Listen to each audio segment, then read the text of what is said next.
That's why you're here. Yeah. Okay. I'm recording on GarageBand. I'm recording on Zoom. We are live and good to go.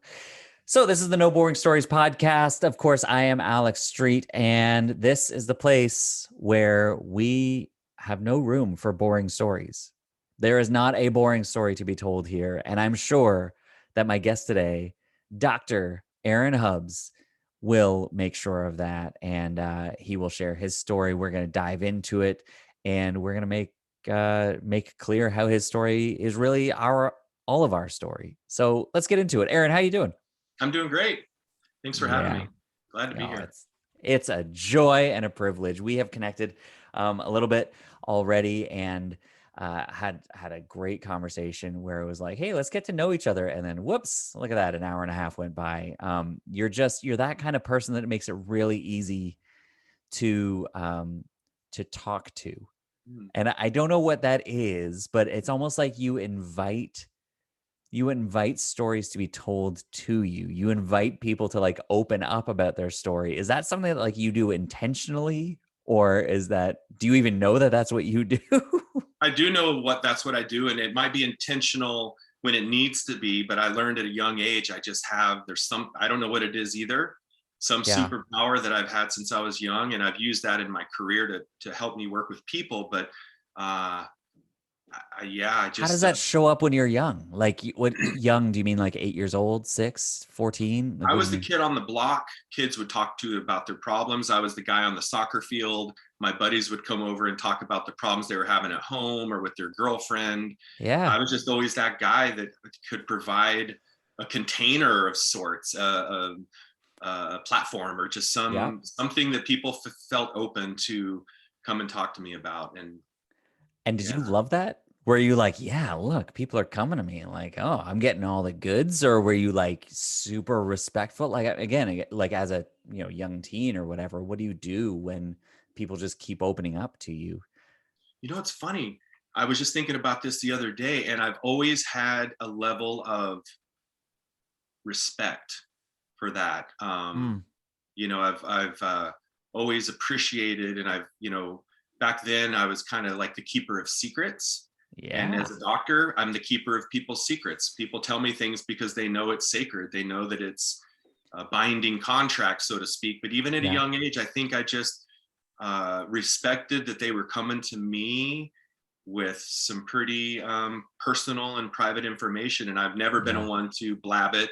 I don't go out there and share it with the other person or the next group I'm hanging out with. So um, yeah. This is good. I love this. We're already painting like a through line, like the red thread through your life. You're like, oh yeah, I was always keeping secrets. And now as a doctor, that's what I do. That's what's going on. And I think that's so interesting because I used to be a youth pastor. And so I've got this great respect Mhm. for young teens and teenagers and what they're really capable of. But we have this immediate like thought of like, kids will just do it. The kids don't think about respect. They don't think about all that. But of course, you're sitting there, you're like, wow, this is important. You have this sense that says this is important. What this person's doing right now is important, and I'm going to take care of that. You're doing that from like a young age. That is fascinating. I love it. And you said you're a doctor. Tell us a little bit more. What is it that you do now? Well, now as I'm pivoting, or what I did as a doctor clinically. Oh, well, let's go now. I Yeah, mean, now. now, So now. I'm uh, not to downplay any tragedies that COVID did for people or families, whatever. For me, it was actually a lot of silver linings, and one of them opened up my mind, and the idea of taking what I do clinically to a broader. I wanted to make bigger impact, and so I've converted what I'm doing into an online presence, doing coaching, mainly for men. Yeah. I also like to work with couples and relationship stuff, and then I have a boys mentor program that I do. But I'm converting everything to an online Zoom phone call, so I can reach a broader scope of people. And um, To what end? So you work specifically with men and boys, again, like males. To yeah. what end? What's the impact? What do you want to see, or what do you see happen? Oh God, a lot of things. So when I think of men, and this will be something we can dive into to illustrate what this actually means to me. Yeah, But great. there is a lot of men in my age group, maybe younger. I'll be 50 in November. That for whatever reason we find ourselves needing to reinvent ourselves. And I think that I had to go through what I went through that was tragic. And I can talk about it now. Sometimes I might even laugh about some of the stories, but Yeah. it was very difficult. And so when I think of working with men, it's at that level. It's like, let's reinvent ourselves. Let's on a fitness, spiritual mindset, Do you see it financial. like we're constantly on this reinvention, or like does somebody hit 35 and they're like, oh crap, here we go, second So half my of life, parents, reinvention? they got married when they were, I think, 18. They've been married 58 years or something like that.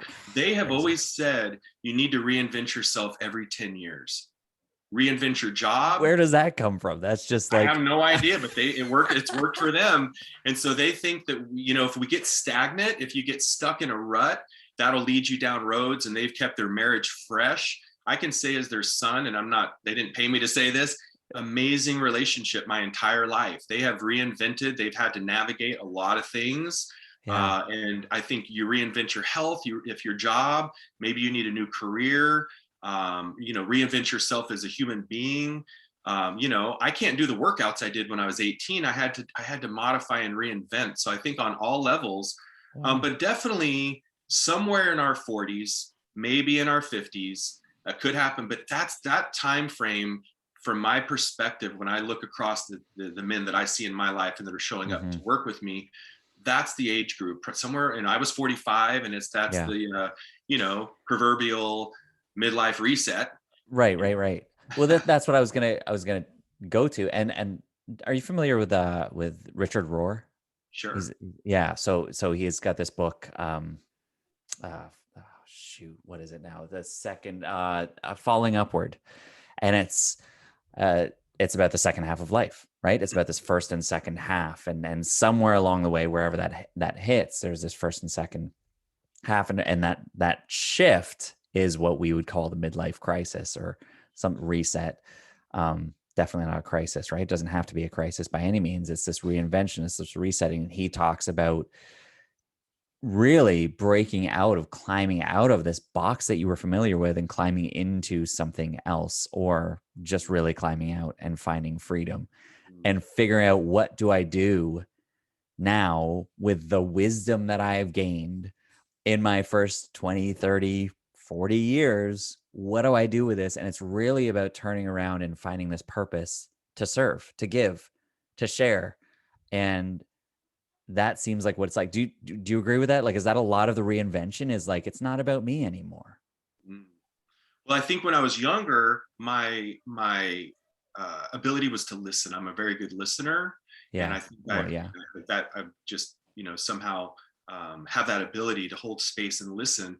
But as I've gotten older, that wisdom you mentioned. Now I feel like I actually have, if it's asked of me or appropriate, to guide and to almost mentor and to kind of lead men from where they're at to where they might want to go. And before I was just listening, holding space, and now I Yeah. actually uh, So you can think about that offer. as a kid, you're listening, as a teenager, you kind of growing up until whatever point it gets to where you turn that around to start to guide.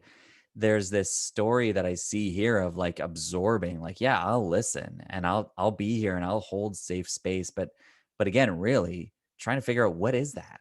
Mm, What is this as a skill? What is this? How is this transferable? How is this profitable? I don't know. Um, but you get to that point, and I bet, like, what were people saying you should do when you were a teenager or like young adult? Like, when people saw that gift in you, were people suggesting be like a you should go therapist, down be a certain career? counselor, Right. psychiatrist, be Yeah. something like that. Some people have said, more in the clergy, some people say, wow, listening to you is like a sermon.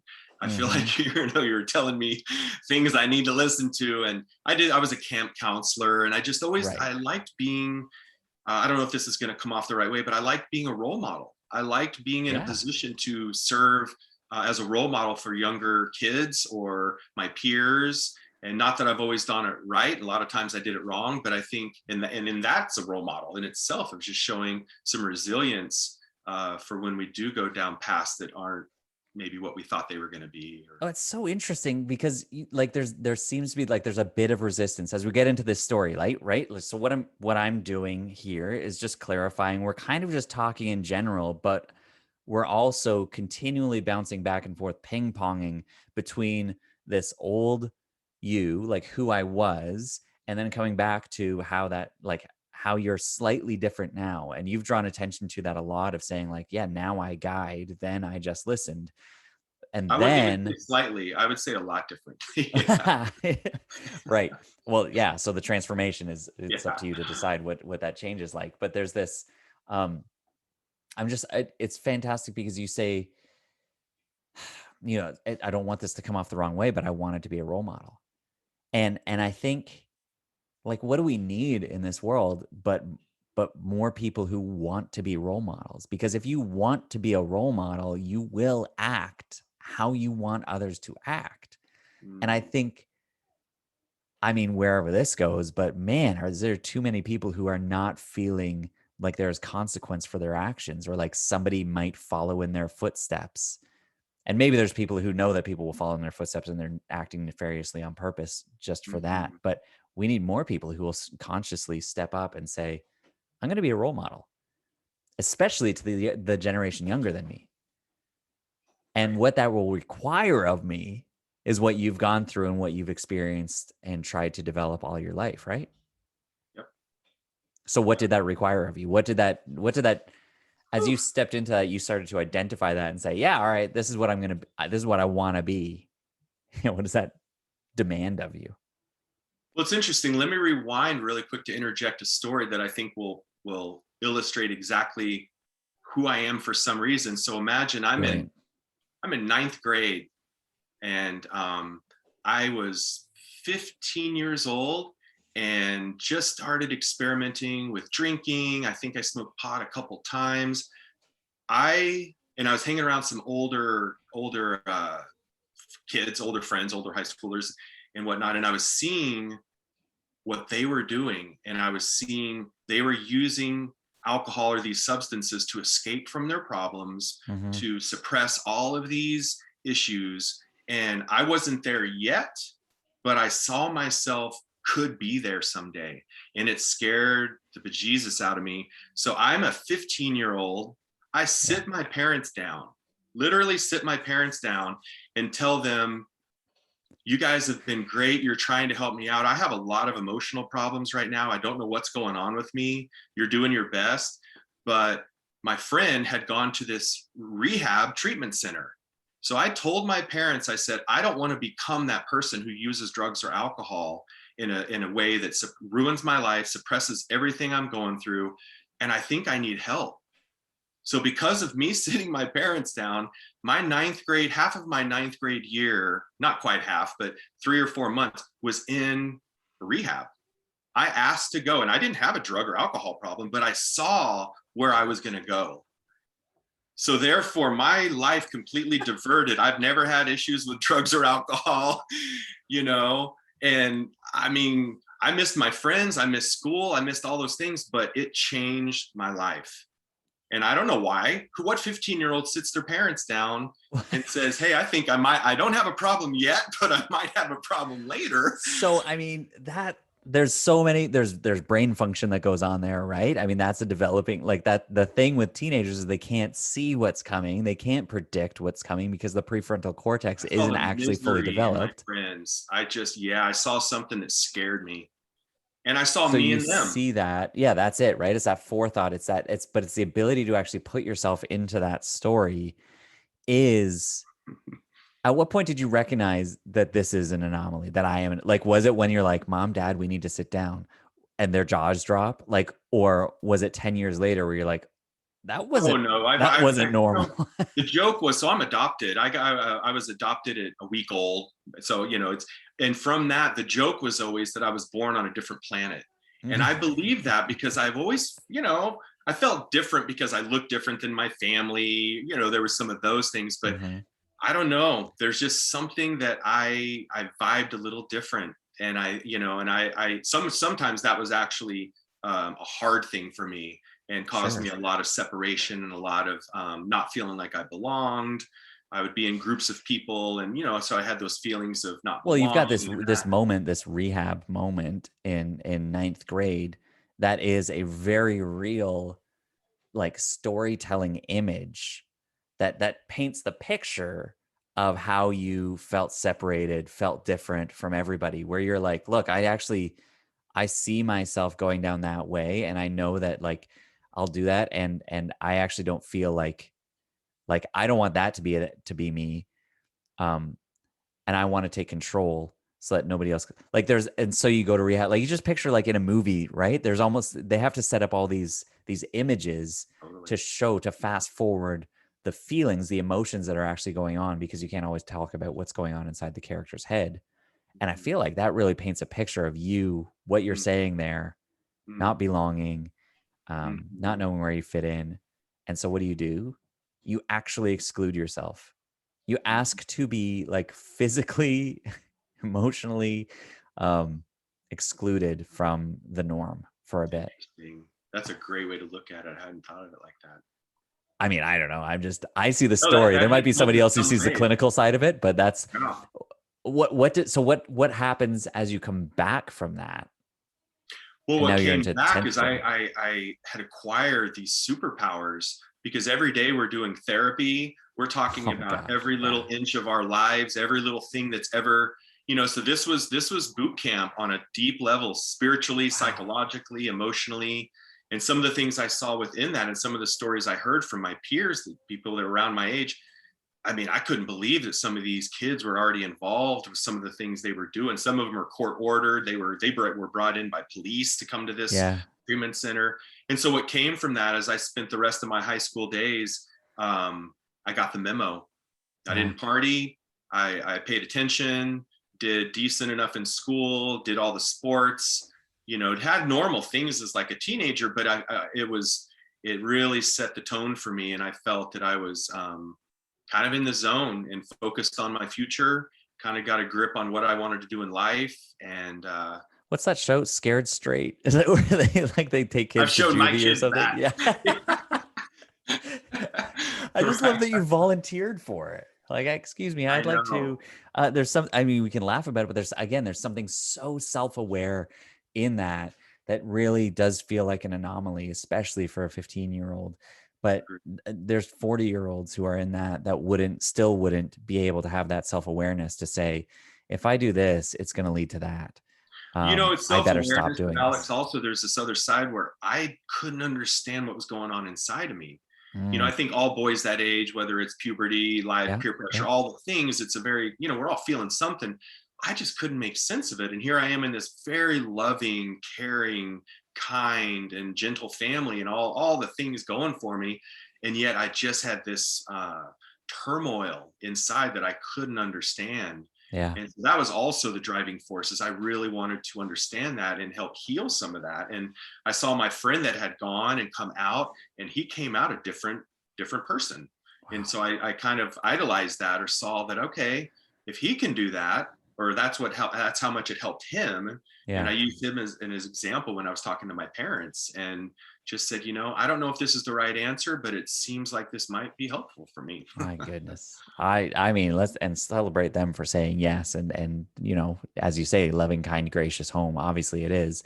How does that so now again, ping pong, let's go forward in the story, and then I want to come to the middle and see kind of what happened, what shifted things for you. But you talk about I don't know what's going on inside of me as a teenager, and this seems like a right choice, but it's a friggin' earthquake. Like it's just a something that's messed up in there. It's a hurricane inside me.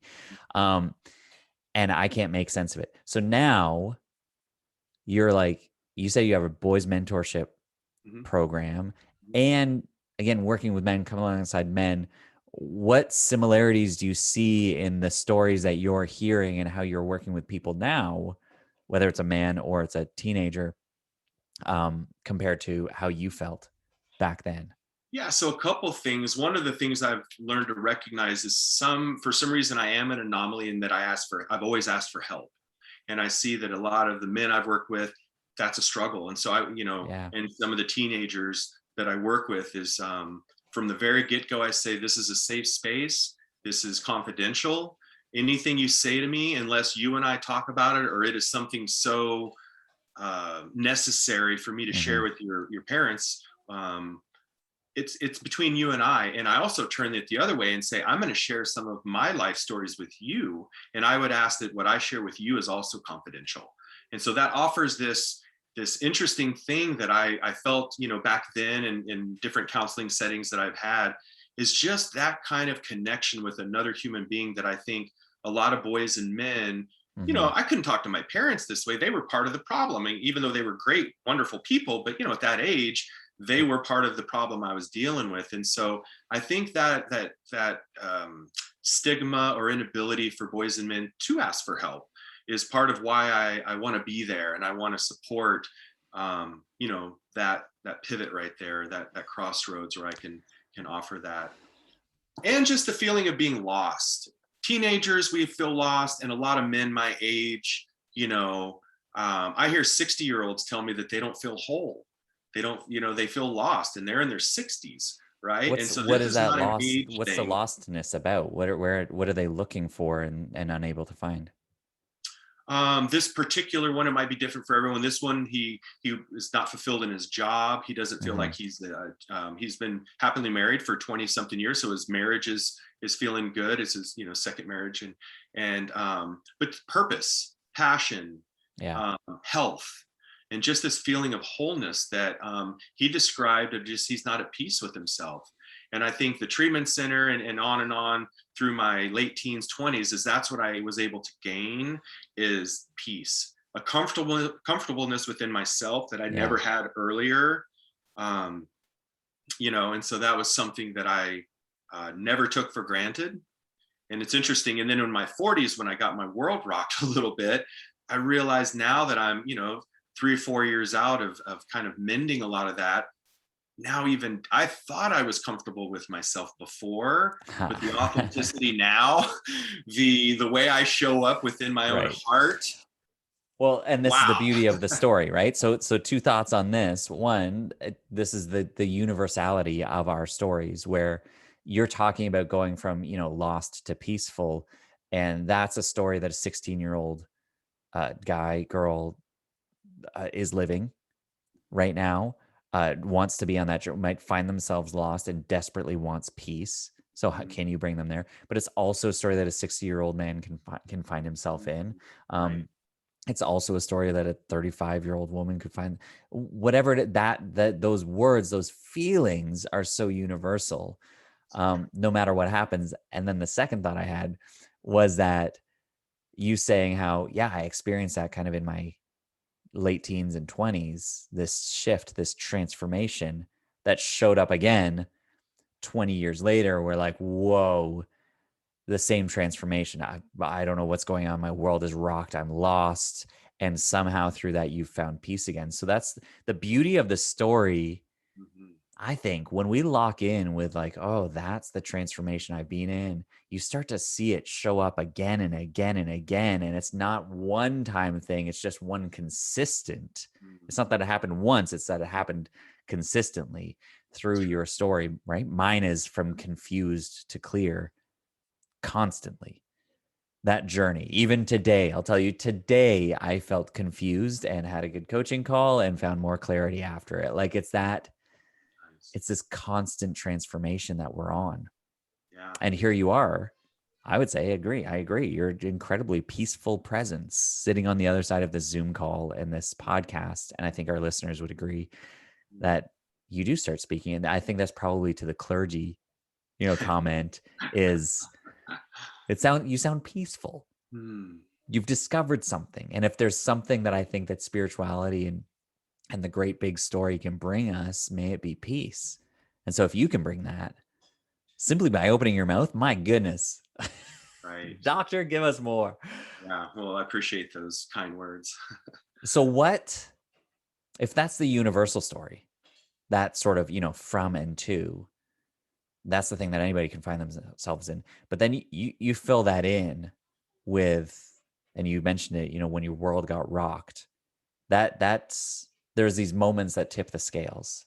I was this way, then this happened, now I'm this.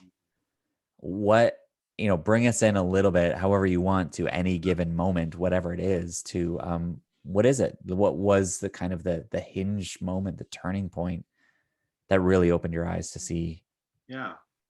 Yeah. I'm So just to lost? briefly rewind to get there, 20s and 30s into my 40s, I'd set my GPS coordinate. I went through all the schooling, got the degrees, got Yeah. through med school, married, had the kids. My map was set. I was on the course, following the map. But what I didn't realize is there were times that my GPS, internal GPS, whatever you want to call it, was saying, no, you need to veer left. And I stayed straight, or I turned right.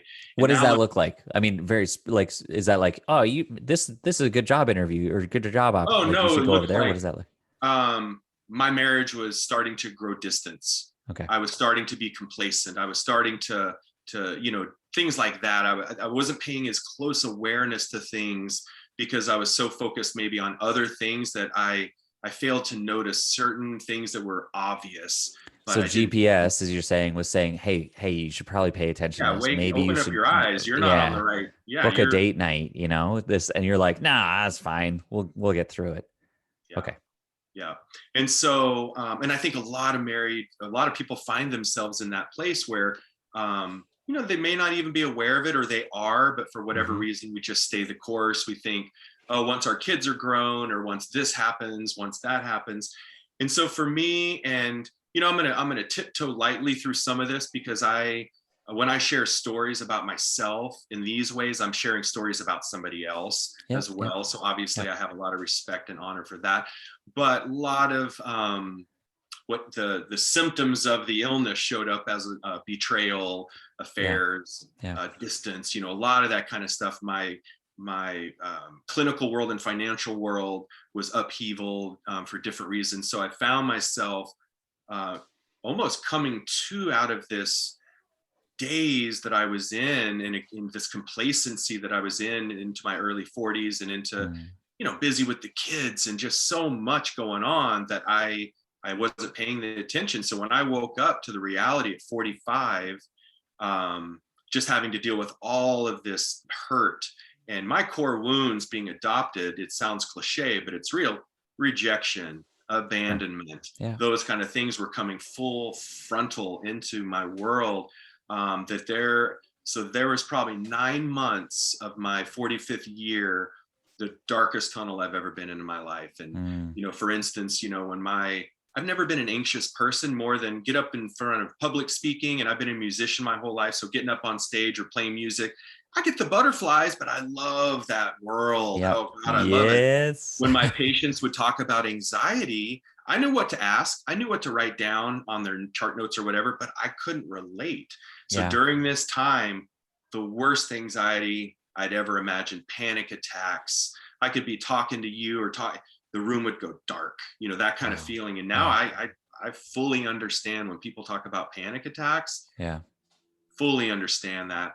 And so I reached out to the people that I love and adore the most, my parents, and I said, you know me better than anybody. I'm not one to do self-harm or go down those roads, but I need you to check on me every hour. I'm in the darkest place, and they knew what was going on. They knew a lot of, obviously. Mm-hmm. But Mm-hmm. so I had my mom, she called me about every hour for days and days and weeks, just to check in, just so I knew somebody was there. What does that phone call sound like after the 27th time, 27th hour that she calls you? Like, is it, hey, just checking in, you okay? Yeah, I'm okay. All right, bye. Nah, What is it? so give a backdrop. So I was raised Catholic, and I only Okay. say that in the sense that my parents showed me something I never understood until that they took religion to this spiritual place that I'd never understood. So a lot of it was my mom calling and just praying, Yeah, okay. Right. just offering prayer, just offering support. Um, sometimes I would let it go and she'd leave a voicemail, or she, would text me or something, but Yeah.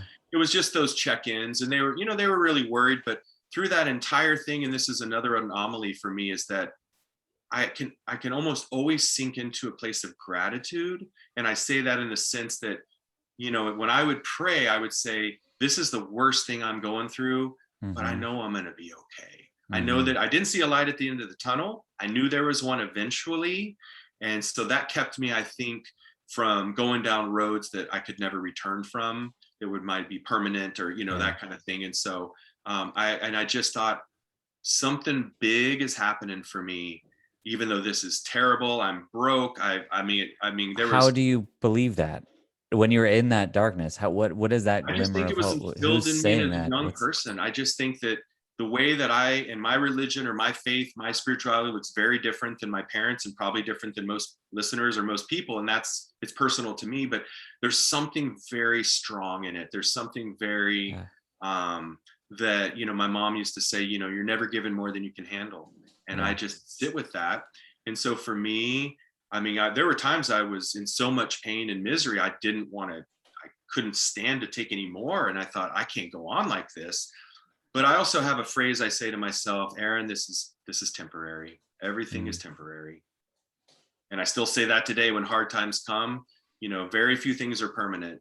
And so It's amazing to use that sort of a phrase in sort of the the ahead and behind, right? Where it's if this is hurting, well, it's okay, it's temporary. But then also like this is a beautiful moment. Well, guess what? Like it's fleeting, so you better love I it. love Like that. it's temporary. Right. It's sort of the um That's we wonderful. as parents we throw around our phrase a lot, like it won't be like this for long. And so we think about that like when our kids were toddlers, they're teething, and you're like, again, come on. And we had just had to look at each other and say, it won't be like this for long. Sleep deprivation. Yeah. Right. But then now I've got, my youngest is, I know our kids are close in age, and there's this sort of like my youngest is 9, and I just have to remind myself it won't be like this for long. And so like, how do I soak up those snuggles and things, right? So I love that this is temporary as one of those, I don't know, just reminders, mantras, whatever, to really, and I think that's where the gratitude comes from. You're saying it's an awareness that this moment is not here for long. It's actually not here anymore. That moment's gone. So here I am in the next moment. What am I going to do with this? And in that temporary state, I think that is you can find gratitude. That must be it, because wow, I Yeah, made it through that one. and I never in onto like the idea of acceptance. I never really kind of understood what that means, until there's this phrase that people say, and I used to say it all the time, and I've added to it. It is what it is. And so Uh-huh. I kind of took this Buddhist extension on that. It is what it is, or it would be different. And so I tell myself, this is what's actually happening. If it were meant to be different, it would be different right now, but it's not. And this is what's happening. And so that's always helped me accept things in a different way than Yeah. just say, well, I guess I got to accept this.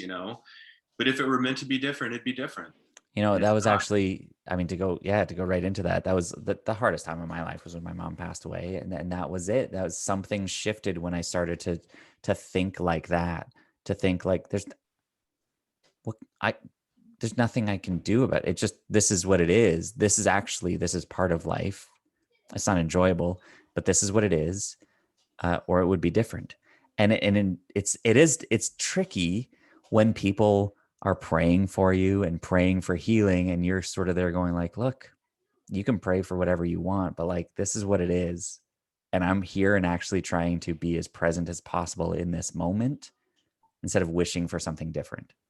Mm. And I don't know what that is or where that shows up in your story in these moments that you're talking about, but I just I want to just think stop that's and so acknowledge. I powerful. love how you take things and you say it, you almost twist it, or you show a different angle to look at. And so you've done that several times already for me. That has taken something and helped me see it from a different angle. Mm-hmm. It's good. I really appreciate it.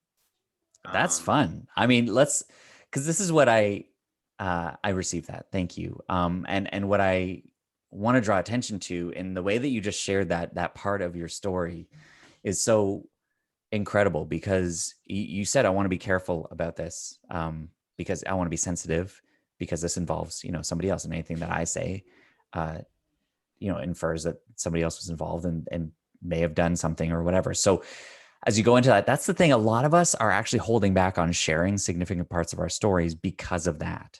We just had a conversation today, and that was a question again that comes up is like, look, yeah, but my story involves abuse from this person. how do I tell that story? Because I don't want that person to be now thrown under the bus. And the brilliance of this and what you did was you highlight, this is what happened, but more importantly, this is how I felt through it. This is what I experienced. So your experience, you are allowed to generate whatever feelings you want, whatever transformation, whatever story you want about that experience. And Right. what you did, Aaron, was do that. You're like, all right, this is what happened, and this is how I felt. Now let's talk about that a little bit more, Mm. because that thing is actually going to be, again, that's the moment that people relate to. That's the universal story. Once again, is now anybody listening who's found themselves in that darkness, in that dark tunnel, in that anxious place, in that panic attack, in that feeling of losing everything and not knowing where you belong again later in life, Mm. they're attaching to that, whether they've had those marital problems that you've experienced or job issues, whatever it is that you've had or not, they can identify with the feelings, and that, woo, And you know, that's the power. the beautiful ending to all that story. And obviously there's, my friends say I should sell my story to Netflix because there's a lot of good chapters of the story. But I'm grateful that we have kids together, because if we didn't, it would be one of these situations where I don't know if I'd ever need to see her again, Mm-hmm. or vice versa. She has her own stories too around things Sure. too.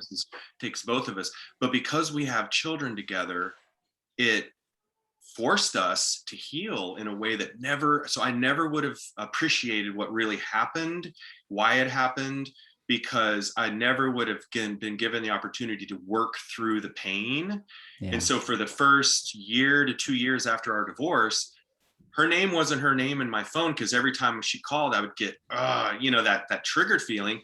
I changed her name to Forgiveness. So every time she called, I saw the word forgiveness. It made me take a deep breath. My kids were like, why is mom's name Forgiveness? And I had an opportunity to share with my kids what forgiveness is all about. And for That me, is that so good. changed everything, where it allowed me the space to feel the feels for a minute and feel okay with feeling the anger, resentment, all the things, not to change it and false positive with it, but also to remind myself that one of the true gifts of life is forgiveness. It's probably one of the hardest things. I call it the art of letting go. And Mm-hmm. it's amazing what, when you are forced or invited to take the time to truly forgive yourself and to forgive another person for whatever that interaction, that Mm-hmm. situation was. Oh, I mean, there's just nothing like it. And we are friends today. We have moved through stuff I never thought we would move through. And it's amazing that our kids get to see the resilience of our relationship is better than it Mm-hmm. may ever been, because it's a realness. There's something very authentic and real now amidst all the pain and the suffering that we both felt and caused and contributed to. But I still am just blessed that we got the chance to work through all that, and I get to feel what it feels like to let all that go and not hold resentment and anger. And Let's go again. This is so fabulous, and we're gonna wrap this up a little bit here. But I mean, if somebody didn't catch that for some reason that's listening, you changed her name in your phone to Forgiveness, because when you see the name, it would make you feel something. So you change it to become, you change. I just think of the power of that, to change someone's name in your mind to how you want to see them, or how you do see them. I mean, you could be working towards it. So, like, you change their name to love, you change their name to kindness, you change their name to hope, to dreamer, you change it, whatever. What would you change your kids' names to? Like, this is just taking me on a ride here of like, man, you're actually, what you're doing in that is creating a new story around that person. It doesn't have 100%. to be the way that it is. You're shifting the character. That, you look at the Bible in the old, in the scriptures, it was like when somebody had a name change, that was actually an identity change. And I just think so much of what you just did in that little action is such a fabulously transferable action that many of us can take and need to take, where you have a rocky relationship with someone. Just change the name a little bit. Right. And what I see also in this, again, connecting back in your story, Aaron, is how you learn forgiveness. Again, you learn to forgive yourself very young. You think of that, the rehab thing is like, okay, so you go in, there's a lot of like, I don't know what's going on, but I'm okay with it. Peace, forgiveness. Um, it's just an ongoing transformation. I love it. It's beautiful. You're right. Sell us Netflix. Get it out there. All the bits and pieces. Grab your popcorn. I am so grateful for this, and you know, I promised that this wouldn't be a boring story, and we went all over the place. But as I say, I love how you frame things, how you just vulnerably show up in this confidence, this peaceful confidence, and so I'm grateful for that. I do want to draw attention, you know, in the form before this, I ask a few questions. One of them is like, what are your three favorite stories? And before we wrap up here, I hear a couple final thoughts from you. I just want to say the three that you told me, and I would love for you to comment on them. Can I do that? Okay. So I said, what are your three favorite stories? And you said The Velveteen Rabbit, classic kids book, The Alchemist, classic adult book, and The Matrix. What is the Psychologists would have a connection? heyday with me right now. They're probably so similar in their, yeah. What's the Yeah, so connect? the Yeah, what Velveteen is it? Rabbit, and What do they each mean to you, I I guess? I don't still know. have a copy of it, and it's just, and I think for me, it's the quest about becoming real.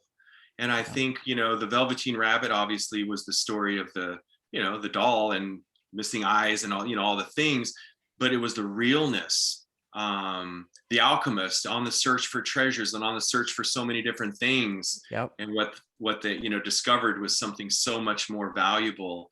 And then obviously the Matrix. And I feel like, that story is probably one of the most profound concepts to me Mm-hmm. that I've taken since it came out, and read the book and the movie, and just really understood Is there the a book? feeling of thinking you're awake when you're asleep, and just the concept of, again, becoming real, becoming in the reality of the situation. And Yeah. I could go on and on about the Yeah. Matrix, but I think for me, it really, I don't know. I think it was an interesting take on the concept of what we think we are, what Yeah. we maybe think others see, or that we're all, moving around in this world. It just really comes down to a different thing than maybe we thought it was. And I know for me personally, that's definitely true in so So many good. different times of my life.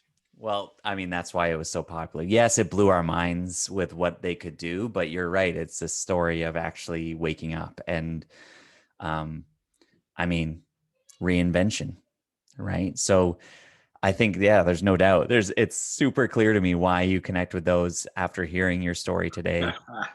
Going into this is, I mean, whether, yeah, it's this broken little stuffed animal that feels lost, rejected, but hey, is loved. And you've got this guy who's on a journey, a quest to find himself and find purpose. And then you've got this guy who wakes up to a new reality.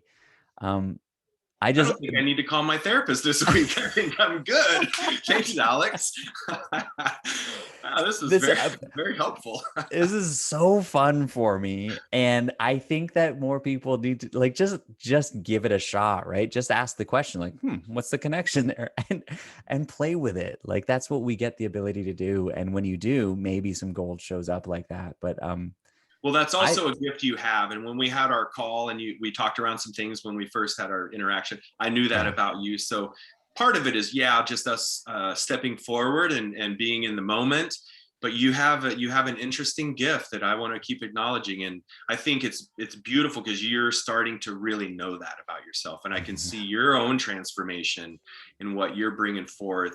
And the confidence that you're bringing with it is palpable, it's visceral, and it's noticed. And all of us in the mastermind or with you are noticing it and commend. I mean, it's cool to yeah, witness. yeah, man. Well, So thanks again, for I having me. received I that. love That this is so platform. good. And when I just wanted, I'll go, all right, Friday at 1:00, that works. And I didn't know what we were going to do. I knew that it would be what it's become, and I knew that it'd be all right. Well, here we go. I love it. I'm so grateful for you and the story that you have lived. It sounds like a story of going from lost to peaceful through reinvention. And I mean, it's a story that you're owning, and it's one that you are helping other people go through as well. And so if people are looking, they're finding themselves in that place of where you were, and desiring, aspiring to have where you are, how can they connect with you? How can they find you and start a conversation about that? Yeah, I think the two best ways still right now are Facebook and Instagram. Aaron Hubbs on Facebook and Dr. Aaron Hubbs on Instagram. The website will be up soon and all that. But connect to me on social media, follow me, but send me a DM. Interact. And I'm old fashioned and old school. I love good old fashioned phone calls. So I appreciate if anyone wants to just chat for a little bit and see if we're a good fit, if they are actually wanting to do some work. What if somebody wants to send you a postcard? Could they do that? Could they just like? You know what? Well, why not? Okay, don't give me your address. A handwritten letter. Fantastic. Yes, go start a conversation. Obviously, it's easy talking to him. And if you got any questions, don't be afraid to start something up. Aaron, I'm so grateful for you, our friendship, and your time today. So great, Alex. Thanks a lot. Yeah, we'll talk later. All right. Take care.